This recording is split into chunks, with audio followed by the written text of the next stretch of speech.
hair restoration scams. We guarantee our work 100%. Are some of them duping you and trying to steal your money? You're going to be up in about the 10 to 12 range. We went undercover to find out.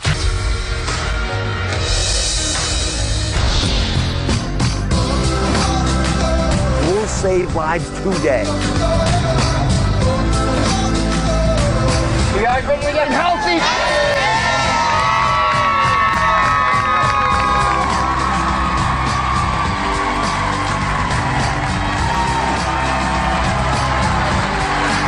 All season long, we have been taking on scammers, rigged systems, and people out to get your money. The undercover investigation you're about to see is going to make you angry, because we're exposing how some companies prey on women who feel shame and embarrassment about their hair loss. Investigative correspondent Elisabeth Leamy is exposing hair restoration scams. And she's asking the question, how far would you go to reverse your hair thinning? If you're considering hair loss restoration, the first thing to keep in mind is buyer beware.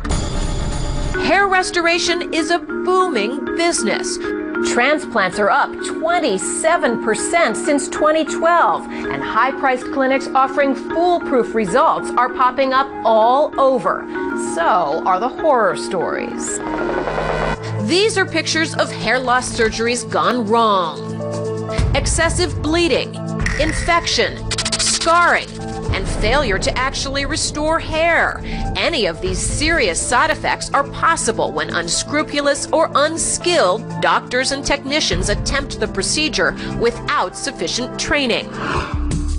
That lack of training is more common than you might think, thanks to companies that peddle 3-day training seminars and even online courses to physicians eager to cash in on this lucrative procedure. I went undercover with Anne, who suffers from thinning hair, visiting a hair restoration clinic with appalling online reviews. This part, but I mean up here, like my hairline, is not what it used to be. We wanted to know just what they were promising hopeful patients. To guarantee the success of my operation. We guarantee our work 100%. Then why are there so many unsatisfied patients complaining? Elisabeth Leamy is joining us. So what surprised you the most? To give her applause, because it's a very difficult thing to go undercover and get these folks to talk openly. So what surprised you the most about this experience? You know, I went in thinking that hair restoration was something rich people did, but that waiting room we visited was absolutely hopping, jammed with ordinary-looking, hardworking Americans who were somehow going to come up with the money to pay for this, hoping to restore their hair and maybe their self-esteem, too.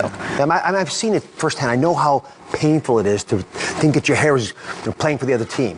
So this is not shocking to me that it's crowded, but what is shocking you is what you found. Now, listen, everybody, there are medications that do work for hair loss. We'll talk about them later in the show. But there's also hair transplant surgery, which we're going to focus on right now. And when it's done right, the results are impeccable. They look so natural. And as a doctor, I've seen that desperation in women's eyes. They'll do anything, you'll do anything, frankly, so will men, to get the hair back that they had when they were young. So joining us now is the top hair restoration surgeon, perhaps in the country, arguably so, Dr. Matt Hübner. Welcome to the show. Thanks for having me. So, you've done 1,000 or more of these procedures. They take between 5 and 12 hours, a lot of effort.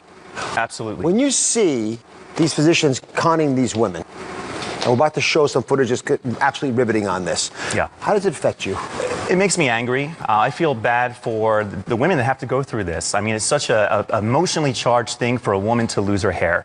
And now you have all these places that are offering cheap hair transplants and preying on that. And, you know, it's very important to do your research correctly. You're more likely to get a bad hair transplant than a good one nowadays. And unfortunately, if you don't know how to do your research, you could be prey to one of these scams. Say that again, it's 50-50 or worse to get a good procedure? I don't know what the exact percentage is. This is from me having patients come in that are dissatisfied with prior results elsewhere. So, you know, looking around, I feel sorry for the consumer that has no idea and doesn't know what to ask for. So why do you call it the wild, wild west? Most of medicine is somehow regulated. Correct. And I came from an emergency medicine background myself, so I understand that. But hair transplants is not considered to be true surgery in the way that, say, a breast augmentation would be or liposuction. And as such, it's not regulated with the same rules and regulations. There is no board certification in hair transplants. It's not recognized by the American Board of Medical Specialties, and that's the problem. All right, so how big a deal is this? How dangerous could it be if it's not done right? Well, certainly there are a lot of people now going to other countries, Pakistan, Turkey, India, to get cheaper hair transplants. Just last year, a 22-year-old medical student died 3 days after a hair transplant from a huge infection. This was a big center. They had 17 centers in India for this, okay? So it's very scary. Not only physically can it be dangerous, but what I see mostly in the U.S. is the emotional scarring that women especially, come in with. So I'm looking at these pictures. I mean, these are catastrophes. Yeah.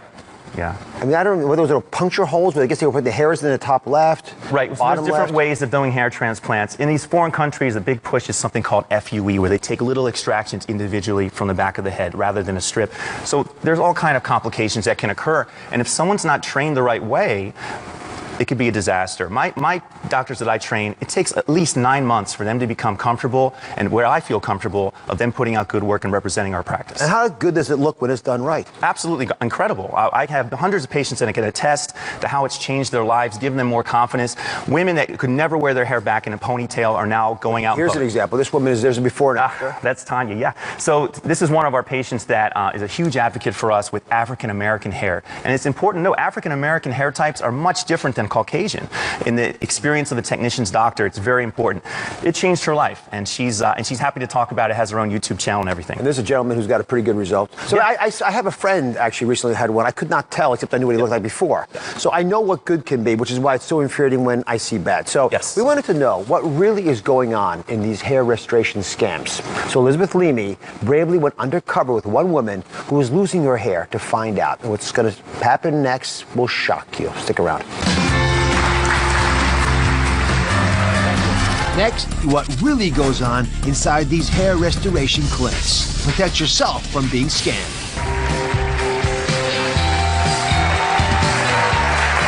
Today, we're revealing what's really going on inside popular hair restoration clinics. Are some of them duping you and trying to steal your money? Investigative correspondent Elisabeth Leamy went undercover to find out. Anne, whose hair is thinning in the front, has considered hair replacement, so she agreed to go undercover with us. I would love to get my hair back the way it used to be here, but I'm not sure if hair loss surgery is safe or effective. We did our homework reading online reviews about multiple hair restoration clinics. Then we got suited up with hidden camera gear and went for a visit to a well-known clinic. Right away, a surprise. The thing is, I'm not a physician. The person who met with us initially was not a doctor, even though hair restoration is a medical procedure. That made us wonder who would be doing the actual operation. In numerous reviews of multiple clinics, patients report crucial parts of hair restoration procedures being done by non-medical staffers instead of doctors. And the doctors do the actual work. You have technicians that work with the doctor. It's like heart surgery. But they do they do day in and day out is under the microscope separating grafts. Wow. You want them. Huh. Yeah. But online, reviewers complained that some technicians are far less skilled than others, leaving patients with erratic results. Is there a chance of side effects or risks or injuries of some sort? Scar. She will have a scar back here, but you're never going to shave her head, are you? I hope not. No. No. The representative we met with downplayed the risks. There's no long-term side effects from this. But some patients have said, I left bloodied, and described incredible amounts of pain during and after the surgery, plus an extreme sensation of tightness and pulling of my scalp that doesn't go away.